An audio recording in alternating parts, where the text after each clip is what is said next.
오늘은 가나안 정복을 위한 영적 무장, 가나안 정복을 위한 영적 무장, 이런 제목으로 말씀을 상고합니다. 이제 가나안 땅에 들어섰어요. 지금 길갈이라고 하는 곳에 머물러 있고 이제 여리고를 향해서 출발을 하는데, 그에 앞서서 이제 세 가지 영적 무장을 하나님 시키십니다. 사실은 이 정복 전쟁인데, 전쟁을 하려면 무기를 잘 점검을 해보든지, 또 군사작전을 잘 가르쳐 주든지, 뭔가 이 싸움을 어떻게 하면 잘 이길 수 있느냐, 이걸 가르쳐 줘야 되는 상황인데 하나님이 엉뚱한 걸 시키셨어요. 이것은 너희들의 인간적인 전쟁이 아니다. 이것은 영적인 심판이다. 내가 가나안 땅을, 악한 자들을 심판할 건데 너희들을 심판의 도구로 쓰는 거니까, 하나님의 군대는 무기로 싸우는 게 아니고 하나님께서 영적으로 이스라엘 백성들을 무장시켜서 영적 싸움으로 이기게 하신다, 그 말이에요. 그래서 세 가지를 하나님이 행하게 하셨어요. 그 첫째가 뭐냐? 1절부터 9절에 보면 할례를 행하라 그래서, 이게 인간적인 생각으로 보면 아주 어리석은 짓입니다. 왜냐하면 할례를 행하면 아파가지고 며칠씩 꼼짝도 못하고 있는 거예요. 만약에 그 정보가 여리고 성에 들어갔다면 일시에 공격하면 이스라엘 다 죽는 거예요. 그렇지 않겠어요? 그런데 지금 거꾸로 바로 여리고 못 미쳐 길갈에서 할례식을 해요. 근데 그 할례식이 한두 명이 아니고 40년 동안 미뤄진 거를 한꺼번에 한 거예요. 그러니까 가나안 땅에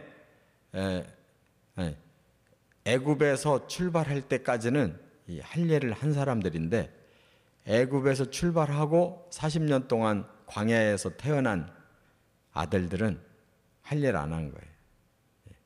1살부터 40살까지. 그들은 광야에서 할례를 한 번도 한 적이 없고 그냥 왔어요. 왜 그러냐? 하나님이 이들의 그 완악함 때문에 계속 징계를 하시고, 하나님께서 자신의 친백성으로 껴안질 않으셨어요.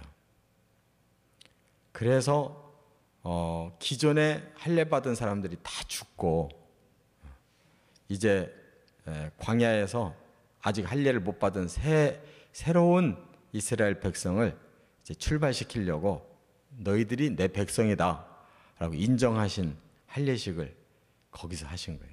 이거는 전쟁과는 차원이 다른 완전한 영적 무장을 지금 하고 계시는 거예요. 우리가 이 땅에서 신앙생활 한다는 것은 바로 이거예요. 영적으로 우리는 이 사회의 구성원이 중요한 게 아니고, 영적으로 우리가 하나님 백성 됐느냐, 하나님의 영역 안에 하나님 인정하시는 백성으로 들어왔느냐, 이게 중요한 겁니다.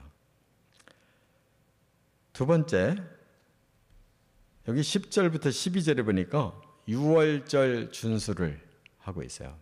유월절을 행해요. 이 유월절도 바로 그 시작이 출애굽이었어요. 마지막 10번째 재앙을 내릴 때 사람들이 죽음의 재앙에 다 죽을 수밖에 없는데, 이스라엘 백성들에게는 이 어린 양을 잡아서 문설주와 임방에 피를 바르고 그 고기를 밤새 먹는 동안에 죽음의 재앙이 넘어가잖아요. 그래서 죽음이 넘어갔다 해서 유월인데, 바로 하나님의 백성이라 할지라도 죄에 대해서 깨끗하게 해결 못하면 구원이 없어요. 죽음이라는 재앙은 모든 사람에게 임하는 겁니다.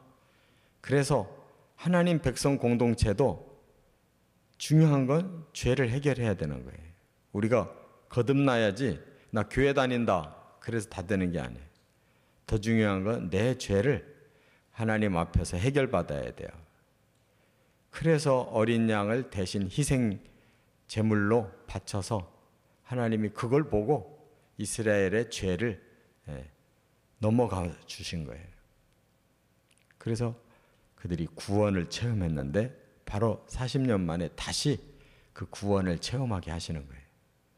그러니까 우리가 신앙생활에서 항상 중요한 건 하나님 내 죄를 해결해 주셔서 나는 죄를 이긴 하나님의 백성이라는 것을 항상 깨달아야지 이 죄에 대한 해결이 없는 사람은 구원이 불가능해요. 그래서 영적 전쟁을 하기 전에 가나안 땅에 그들이 하나님의 축복을 받기 전에 먼저 행해야 될 것은 죄 씻음에 대한 다시 확인을 하게 하셨다 그 말이에요. 그랬더니 이제 만나가 그쳐요. 왜? 지금까지 임시로 살린 거예요. 이제부터는 하나님의 땅에서 하나님 주신 소산물을 먹기 시작하는 거예요.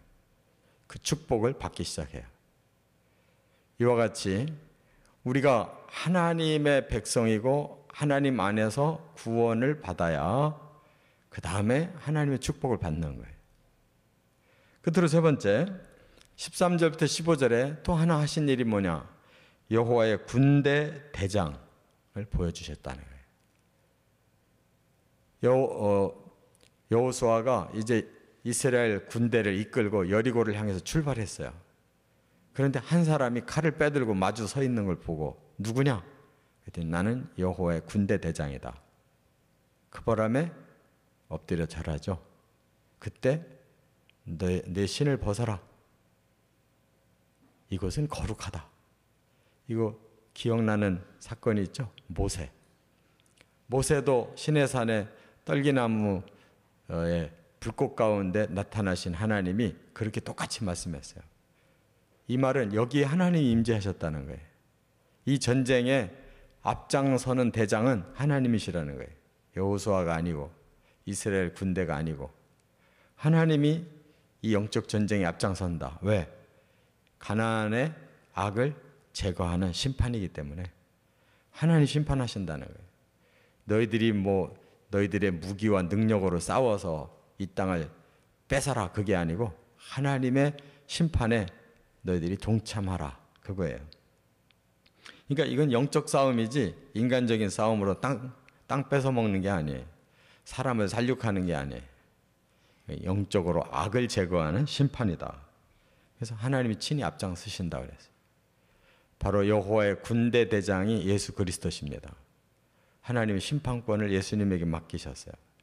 구약 시대에도 간간히 구원 사건, 심판 사건에는 여호와의 사자가 나타나는데 그분이 예수 그리스도예요. 여기서도 예수 그리스도가 나타나서 가나안 땅을 내가 심판하겠다, 접수하겠다 하고 나오신 거예요. 우리가 이러한 영적인 관점, 우리는 하나님의 자녀가 되고 하나님 자녀답게 죄를 씻은 거룩한 자녀가 되고 또 하나님이 이 땅을 심판하실 때 우리 거룩한 성도들을 통해서 이 땅의 악을 제거하고 하나님의 나라를 세운다는 거 꼭 깨닫고 바로 이런 영적 원리로 영적 싸움에서 승리해 가시기를 주의 이름으로 축원합니다.